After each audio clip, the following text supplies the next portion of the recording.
Most gardeners today are obsessed with compost piles, and it's quietly holding their soil back.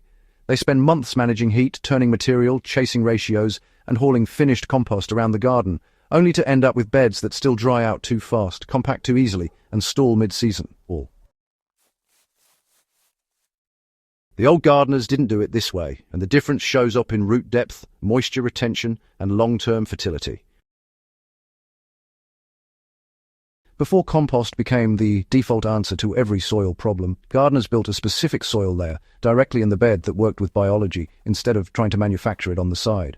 When that layer disappeared from common practice, soils became more dependent on constant inputs and less resilient under stress.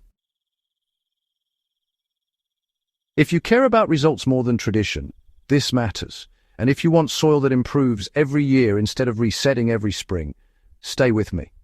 Go ahead and subscribe now if you're serious about growing better food with less work over time, because this approach changes how you think about soil completely.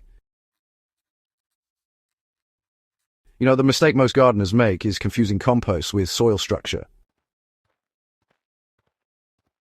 Compost is valuable, but it's not a soil system. These days, modern advice treats compost like it's some sort of magic ingredient, when in reality, it's just a partially decomposed input. If you keep dumping compost on top of your beds year after year without actually building a stable organic layer underneath, you end up with shallow rooting, nutrient cycling that burns hot and fast, and honestly, moisture swings that can really stress your plants. Old gardeners weren't trying to make fertilizer, not at all. What they were really doing was building a living buffer zone between the raw ground and plant roots. That layer wasn't finished compost, and it wasn't just raw debris either. It was something in between, breaking down slowly, holding water, feeding microbes steadily, and protecting soil structure through heat, rain, and drought. When you skip this layer, your soil depends entirely on frequent feeding and perfect weather. That's fine on paper. In real gardens, it fails. What they built was a humus-forming layer, not a compost product. The layer old gardeners relied on was rich in carbon, loosely packed, and biologically active, but it was never fully decomposed. Think of it as controlled decay in place. Leaves, straw-rotted hay, chopped stalks, wood fines, and even old sod were incorporated shallowly or laid beneath the topsoil where oxygen, moisture, and microbes could work slowly. This layer wasn't turned, cooked, or isolated. It stayed where roots could access it gradually. As it broke down, it released nutrients over months and years, not weeks. More importantly, it created pore space that stayed open season after season.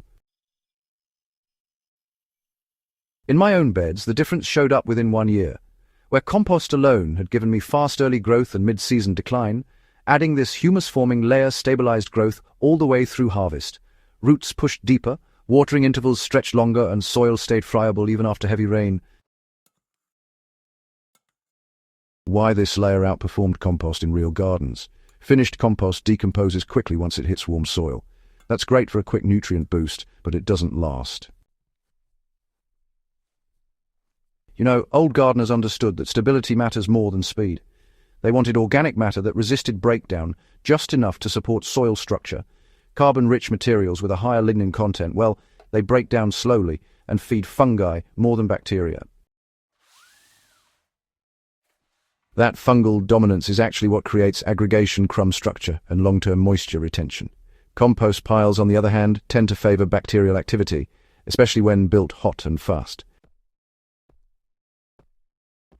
When you put compost on top without a carbon buffer underneath, microbes burn through nutrients and leave behind fine particles that compact easily. The old soil layer prevented that by, slowing everything down. So here's how this layer was actually built right there in the bed. In a small backyard garden, it really starts with letting go of the idea that soil needs to be clean and uniform. Old gardeners, they used to layer materials as the seasons change. In the fall, they'd lay down chopped crop residue, leaves, or even straw directly on top of the bed. Then come spring, they'd just pull that material aside, work it lightly into the top 4 to 6 inches and plant straight through it. The whole trick was about getting the thickness right and, showing a bit of restraint. You're not burying logs or trying to build hugelkultur here.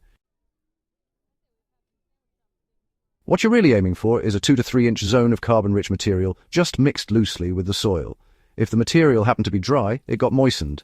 If it was a bit coarse, it was chopped up. Nothing too fancy, honestly.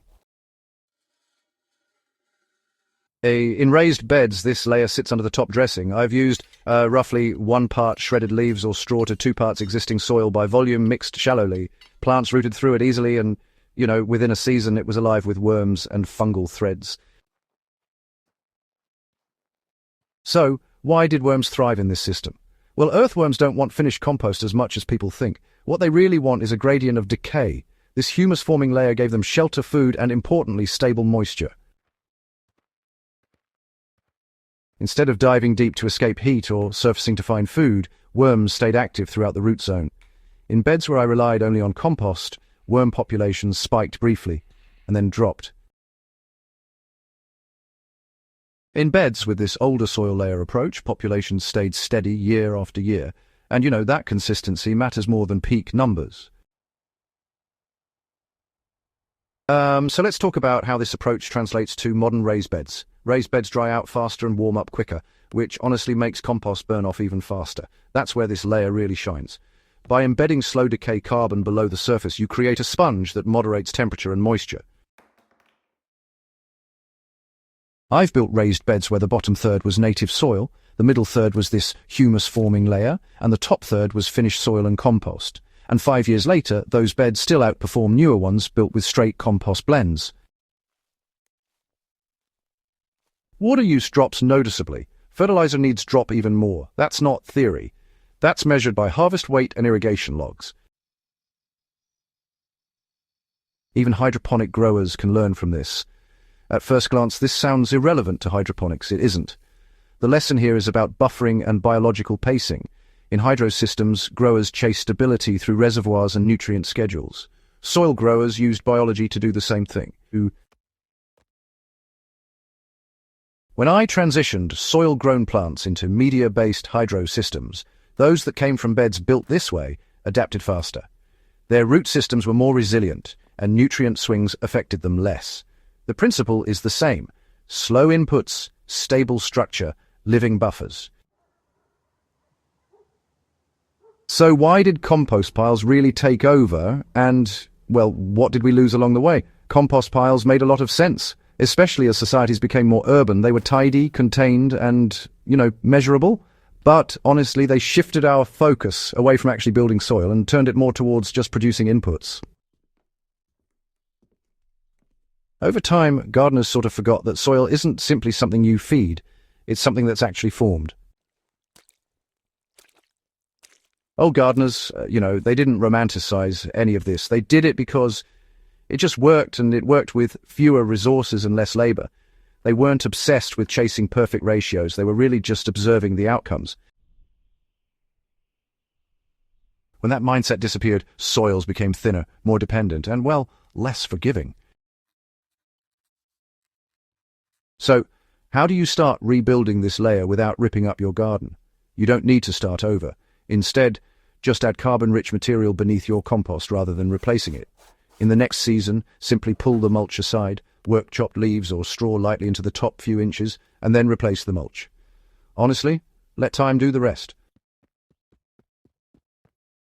If your soil is heavy clay, this layer will prevent surface sealing, and if it's sandy, it'll help hold moisture and nutrients in place. In both cases, it just keeps improving year after year instead of hitting a plateau. The biggest mistake is honestly overdoing it. Too much raw material creates what's called nitrogen drawdown. So, just keep the layer thin, moist, and mixed just enough to connect with the soil life. This is actually why old gardens stayed productive for decades. They weren't fed constantly. They were built patiently. The soil layer beneath the surface did the work quietly, season after season. Compost was supplemental, not foundational. When you rebuild this layer, gardening really does get simpler. Plants grow steadier. Problems become rarer instead of louder. That's what real soil improvement looks like. If this way of thinking helps you grow better food with less effort, go ahead and subscribe to the channel and share this video with someone who's stuck in the compost cycle. Practical knowledge is how gardens improve, and it's how we keep old wisdom alive without turning it into nostalgia.